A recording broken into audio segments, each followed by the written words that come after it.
Les pourcentages de réussite, c'est environ 30%, comme en médecine. Hello à tous, on se retrouve aujourd'hui pour une nouvelle vidéo spéciale rentrée en L1 droit. Tout d'abord, félicitations, si tu regardes cette vidéo, c'est que tu viens d'être admis en fac de droit sur Parcoursup. Alors, je sais qu'il y a énormément de rumeurs sur la fac de droit et encore plus sur la L1 droit qui est censée être l'année la plus difficile de toutes les années droit. Tout d'abord, mon conseil, c'est de ne pas écouter les rumeurs et de bien s'informer parce qu'on dit énormément de choses sur la fac de droit et beaucoup de choses sont fausses. Si tu arrives sur ma chaîne YouTube et que tu ne me connais pas, je suis Claire Viro, je suis une ancienne avocate d'affaires, j'étais avocate fiscaliste. Pour la petite présentation, j'ai eu toutes mes années de droit avec mention. J'étais en fac de droit à Rennes, j'ai fait un master 2 droit des affaires, le DJCE. J'ai ensuite fait l'école d'avocat à Paris et j'étais avocate fiscaliste en droit des affaires. Sur ma chaîne YouTube, je vous donne des conseils tous les samedis pour réussir vos études de droit et votre carrière d'avocat juriste. Je trouve justement qu'il y a beaucoup de rumeurs, beaucoup d'informations fausses et j'ai à cœur sur ma chaîne YouTube de vous donner toutes les infos pour que vous puissiez réussir. Alors dans cette vidéo, je vais vous donner mes conseils pour réussir votre L1 droit et je vais vous expliquer aussi rapidement le fonctionnement de la fac de droit. Alors, mon premier conseil, c'est que ça n'a absolument rien à voir avec le lycée. Alors, ça peut être effrayant et en même temps, c'est une bonne chose parce que tous les compteurs sont remis à zéro. C'est vraiment un nouveau départ. Ça n'a rien à voir avec le lycée, déjà parce que vous êtes à la fac, donc c'est un fonctionnement qui est totalement différent. Et surtout parce que toutes les matières sont nouvelles. Tout le monde va commencer sur un pied d'égalité, vous n'avez pas de lacunes encore. Donc vraiment, c'est le moment de prendre un nouveau départ et de bien commencer l'année. Ce que j'aimerais vous dire aussi, c'est que chacun a ses avantages. Le droit, c'est une matière qui est vraiment entre les matières scientifiques et les matières littéraires. Pourquoi? Parce que c'est littéraire, parce que vous allez avoir beaucoup de rédaction, donc il faut être assez à l'aise à l'écrit. Et en même temps, c'est assez proche des matières scientifiques parce qu'il faut vraiment avoir un raisonnement logique. Moi, j'avais fait un bac S, donc j'avais des avantages du point de vue logique et aussi des lacunes du point de vue littéraire. Donc chacun a ses forces et ses faiblesses. À la fac, surtout, ne vous laissez pas impressionner par le monde. C'est vraiment une grosse différence parce que par rapport au lycée, vous allez vous retrouver dans des amphis de 300 personnes. Moi, en L1, on était 3 amphis de 300 personnes, on était environ 1000 élèves. Ça peut être vraiment impressionnant parce que voilà, on passe d'une classe de 30 élèves au lycée à un amphi de 300 élèves. Mais surtout, ne vous laissez pas impressionner. Il faut vraiment être très concentré et bien organisé. Je vais revenir après. Alors, petit topo sur le fonctionnement de la fac. Alors, vous allez avoir 6 à 7 matières par semestre. Alors, ce qui est génial, c'est que en général, vous avez 6-7 matières par semestre. Un semestre, ça va aller de septembre à décembre et ensuite de janvier à juin. Et ce qu'il faut savoir, c'est qu'en général, les matières sont que pour un semestre. Elles changent tous les semestres, sauf certaines grosses matières qu'on va continuer sur les 2 semestres. C'est bien parce que du coup, si une matière ne vous plaît pas, vous pouvez vous dire que vous en avez pour 3-4 mois et puis ensuite, ça change. Donc, vous allez avoir 6 à 7 matières par semestre que vous allez avoir en amphi, donc dans les amphis où vous êtes 300-400 personnes. Et certaines matières sont en plus avec TD. Les TD, c'est des petits cours en petits groupes. Vous allez être environ 20 à 30 et vous allez avoir environ 2 à 3 matières en TD par semestre. Donc ça veut dire que vous allez avoir vos 6-7 matières en amphi chaque semaine et en plus chaque semaine vous allez avoir 2 TD. Les matières qui sont avec TD, ça s'appelle les matières majeures. Pour ces matières, vous allez avoir donc les TD chaque semaine. Donc chaque semaine, vous allez avoir des exercices à faire pour le TD de la fois d'après. Et ce sont les majeures parce que ce sont des matières qui sont plus importantes. Elles ont donc des plus gros coefficients et donc chaque semestre, vous allez avoir un gros partiel sur ces matières. Vous allez avoir 3 heures de partiel à la fin du semestre. Ce seront des exercices qui sont plus compliqués puisque vous allez avoir une dissertation, un commentaire, un cas pratique. Sur ces matières, les matières à TD, vous allez avoir une note de TD. La note de TD, ça sera souvent un contrôle continu. Souvent, c'est une copie qui est ramassée au hasard en TD.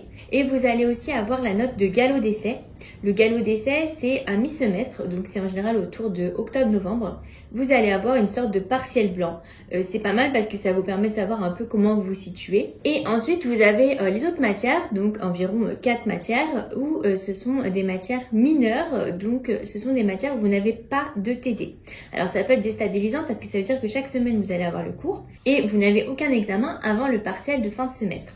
Le partiel de fin de semestre, c'est un partiel d'1 heure et ce sont des questions de cours. Donc il faut vraiment très bien apprendre le cours. Surtout la grosse différence avec le lycée, c'est qu'en général ce qui va tomber, ce ne sont pas les choses très importantes du cours, souvent c'est des choses très anecdotiques parce que le but c'est vraiment de faire une sélection entre les élèves et donc il faut vraiment très bien apprendre parce qu'on part du principe finalement que les choses les plus importantes elles sont sues par tous et c'est justement les choses qui sont un petit peu plus anecdotiques, un peu moins importantes dans le cours, ce sont ces choses là qui vont tomber parce que ce sont ces choses là que voilà, certains sauront, certains autres ne sauront pas. Alors ce qui est vraiment déstabilisant je trouve à la fac, c'est que vous n'allez pas avoir beaucoup de notes comparé au lycée et donc en fait il faut pas se rater puisque par exemple pour les mineurs vous allez avoir une seule note et pour les majeurs vous allez avoir pareil un partiel en fin de semestre et puis ensuite quelques notes pendant les TD. Vous allez voir vous n'avez pas beaucoup de notes. Alors, ce qui est super important, c'est de vous donner un bon environnement. Pourquoi? Parce qu'à la fac, on peut très vite être un peu seul, on commence à ne plus aller en cours puisqu'il n'y a pas de fiche d'appel, vous n'avez pas à pointer pour aller en cours, donc personne ne vous dira rien si vous n'allez pas en cours d'amphi. Et donc très vite, on peut se retrouver dans un engrenage où en fait, on ne va plus en cours, on n'est plus du tout organisé, on ne travaille plus et en fait, c'est la catastrophe au partiel. Donc c'est super important de se donner un bon environnement, d'être bien organisé et surtout de bien avancer toutes les matières en même temps.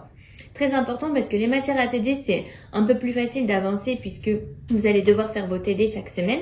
Et souvent, les mineurs, les matières où on n'a pas de TD, on les délaisse. Et c'est ça qui va faire la différence. Il faut vraiment travailler vos mineurs dès le début de l'année. Apprendre chaque semaine comme si vous aviez une interro la semaine d'après. Alors je sais que ça peut être difficile la fac puisque voilà vous êtes un peu seul, tout va vite, vous allez voir les profs ils vont hyper vite. D'ailleurs je vous conseille de prendre vos cours sur ordinateur parce que à la main c'est impossible de suivre. Maintenant comme dans les facs tout le monde a des ordis, les profs vont super vite. Donc vraiment tout va vite, vous n'avez pas le temps de poser des questions et donc moi ce que je vous conseille c'est de vous donner un bon environnement. Et pour ça, ce qui est important, c'est de prendre une prépa annuelle. Si vous sentez que vous êtes un petit peu, vous n'êtes pas quelqu'un de très organisé, vous avez besoin de poser des questions, vous avez besoin d'avoir un cadre de travail, vous n'êtes pas forcément quelqu'un qui va être très organisé par vous-même, dans ce cas-là, il faut absolument prendre une prépa. Alors les prépas, ça existe comme pour les boîtes à colle de médecine, ça existe aussi les boîtes à colle de droit. Ce sont des prépas que vous pouvez prendre soit en stage intensif avant en fait de commencer la fac de droit. Donc vous pouvez faire une semaine fin août ou début septembre pour en fait bachoter un petit peu les matières de droit avant de commencer, ça vous met dans le bain. Et sinon, ce qui existe aussi, moi ce que je trouve que c'est encore mieux, ce sont des prépas à l'année où en fait c'est compatible avec vos horaires de fac de droit et puis en plus vous avez des cours en prépa pour vous aider à faire vos TD, vous aider à apprendre le cours, vous donner un cadre de travail. Alors moi, la prépa que j'ai choisi de vous présenter dans cette vidéo, c'est l'Institut Gaius. Alors j'ai fait un peu le tour des prépas qui existent et j'ai choisi de vous présenter l'Institut Gaius parce que je trouve que c'est vraiment la meilleure pour la licence.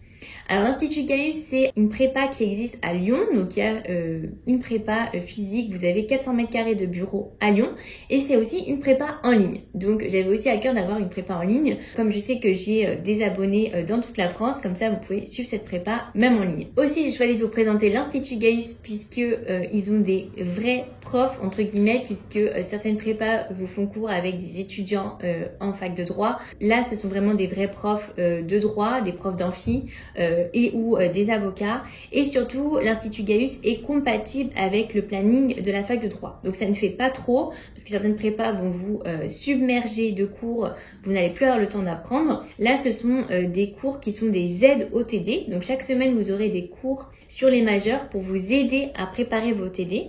Donc vous allez pouvoir préparer vos TD avec des profs, donc c'est super, ça vous permet d'arriver vraiment rassuré en TD. Vous allez aussi avoir des cours pour vous faire des topos de cours, des cours de méthodo et surtout vous allez avoir une plateforme pédagogique avec déjà tous les supports de cours. Alors déjà c'est un indispensable parce que parfois ça peut être un peu compliqué de prendre en note, ça va vite si on rate des cours. Donc voilà, c'est super bien je trouve d'avoir des vrais supports de cours qui sont encadrés, on sait que ce sont les bons cours à réviser. Vous allez aussi avoir des QCM pour justement vous aider à apprendre par cœur régulièrement et voir où vous en êtes.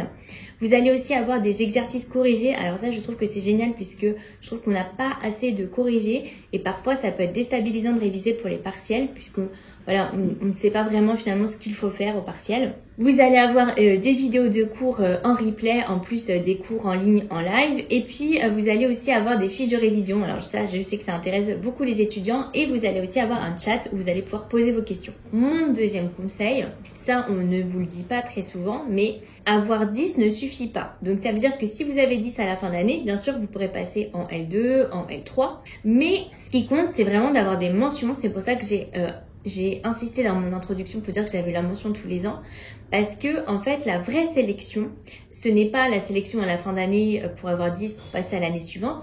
La vraie sélection, elle se fait à la fin de la L3 où vous allez candidater pour les masters via d'ailleurs une plateforme qui s'appelle plateforme Mon Master, donc c'est un peu l'équivalent de Parcoursup.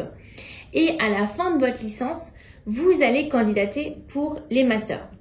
Là, attention, il n'y a vraiment pas beaucoup de place puisque en général dans un master, on est 20. Et dites-vous en général que par fac, il y a 2 masters qui correspondent à la matière que vous voulez faire. Sachant qu'en plus, si vous voulez faire du droit des affaires, ce sont vraiment les masters qui sont les plus sélectifs parce que la majorité des personnes veulent faire du droit des affaires. Donc c'est pour ça que la sélection est très très rude. Et donc, pour candidater en master, on va regarder vos notes de toutes les années, y compris vos notes de L1. Et donc, c'est important de savoir dès la L1 que tout le monde ne sera pas pris en master. Il y a des personnes qui valident leur licence avec 10 et qui n'ont pas de master. C'est important de le savoir. Moi, on me l'avait dit à mon premier jour en L1. Donc, c'est hyper important d'avoir ça en tête, qu'il faut travailler pour être dans les meilleurs, pour avoir les masters que vous souhaitez. D'ailleurs, la fac de droit, en fait, elle est de plus en plus sélective puisque, voilà, moi, quand j'étais en fac de droit, il n'y avait pas de présélection à l'entrée en fac de droit. On n'avait pas besoin de candidater sur Parcoursup pour être admis en fac de droit. Donc, c'est vraiment de plus en plus sélectif. Il faut savoir qu'en fac de droit, les pourcentages de réussite, c'est environ 30%, comme en médecine. Donc vraiment, il faut se dire que vous êtes en fait dans un concours. Vous devez être parmi les meilleurs. Et d'ailleurs, sur vos bulletins de notes à la fin des partiels, vous avez votre classement. Moi, j'avais mon classement par semestre et par année. Je savais combien j'étais placée dans la promo. Et en fait, ça sert après aux recruteurs de master pour vous sélectionner parce que les notes, finalement, ça veut rien dire. Parce que si vous êtes dans une fac qui note difficilement, qui met voilà des mauvaises notes à tout le monde et que voilà finalement un 11 ou un 12, c'est une très bonne note, bah, c'est important finalement d'avoir ce classement. Ça permet aux recruteurs de savoir comment vous êtes placé par rapport aux autres. C'est hyper important d'avoir la mention. Et surtout, c'est hyper important d'être dans les meilleurs de votre fac puisque finalement, c'est les meilleurs qui vont pouvoir décider dans quel master ils seront plus tard. Alors, tout ça peut faire peur, mais franchement, ne vous inquiétez pas. Dites-vous qu'il faut être bien organisé, bien travailler et surtout être régulier et que tout est possible avec du travail. Moi, pour vous dire, j'ai eu mon bac sans mention, j'avais eu 11 au bac et après j'ai fait l'un des meilleurs masters de droit des affaires. J'étais avocate ensuite parce que vraiment, voilà, j'ai travaillé régulièrement, j'aimais bien le droit. Donc tout est possible. Ça ne veut rien dire les notes que vous avez eues avant au lycée. Si vous ne pouvez pas vous permettre d'avoir une prépa, c'est important de vous donner un bon environnement. Pareil, de vous donner des plages horaires où vous allez faire vos TD chaque semaine. N'hésitez pas aussi à aller à la BU pour travailler. Vous allez comme ça être avec d'autres personnes qui travaillent. Parce que c'est important de se donner un rythme, un cadre de travail. À la fac, on n'a pas forcément énormément d'heures de cours, mais on a beaucoup de travail personnel. Donc, c'est important de vous donner un rythme et un cadre de travail en vous définissant des plages horaires par matière. Alors, la prépa aussi, je trouve que c'est super puisque ça va vous permettre de vous donner des retours en fait sur votre travail puisque je sais qu'à la fac, on est un peu seul. On n'a pas forcément beaucoup de retours sur son travail. On a des notes, on ne sait pas forcément pourquoi on a eu ces notes-là. Et aussi, ça va vous permettre de vous donner un environnement de travail avec d'autres personnes qui sont en prépa, donc de vous faire des amis qui ont aussi envie de réussir. C'est bien aussi d'avoir ces petits groupes de travail puisque parfois franchement à la fac on est un peu seul puisqu'il y a tellement de monde qu'on peut être très vite seul et c'est un peu compliqué souvent de se faire des amis et puis de se faire justement un groupe de travail, des personnes avec qui échanger, poser des questions. Alors l'Institut Gaius, c'est un super concept puisque c'est un concept qui est basé sur l'entraînement et sur la méthodologie. Alors c'est super important parce que c'est ça qui va vous aider à réussir. À la fac de droit, franchement, on n'est pas trop aidé en méthodo. On va vous expliquer rapidement comment faire un commentaire, comment faire une dissertation, comment faire des bons titres quand on est en TD. Et encore les TD, franchement, c'est fait par des élèves doctorants, donc ce sont encore des étudiants en droit. Et franchement, la méthode, je trouve que c'est pas hyper bien fait. Et souvent, on arrive après pour passer le CRFPA, donc le barreau, l'examen d'entrée à l'école d'avocat, qui est aussi un concours, hein, on parle d'examen, mais en vrai c'est un concours. Et souvent, on a des grosses lacunes en méthodo et on apprend un peu la méthodo finalement en prépa avocat. Donc je trouve que vraiment c'est génial de pouvoir apprendre très bien la méthodo dès la L1. Ça va vous donner vraiment une longueur d'avance pour ensuite passer le concours d'avocat si vous voulez devenir avocat. Et surtout, ça va vous donner de bonnes bases. Ça va vous permettre de ne pas vous traîner des casseroles pendant toutes vos licences. Alors, je suis super contente puisque j'ai réussi à vous avoir une réduction à l'Institut Gaius. Donc, vous avez moins 150 € sur la prépa annuelle à l'Institut Gaius et moins 50 € sur le stage de pré-rentrée avec le code CLAIRVIE. Je vous mets le lien pour s'inscrire juste en dessous dans la description de cette vidéo. Comme d'habitude, n'hésitez pas si vous avez des questions, j'y répondrai en commentaire et je ferai d'autres vidéos sur le sujet de la L1 droit. Donc, n'hésitez pas à vous abonner, notamment une vidéo sur les fournitures, sur comment réussir en TD, comment bien prendre ses notes. Donc, abonnez-vous.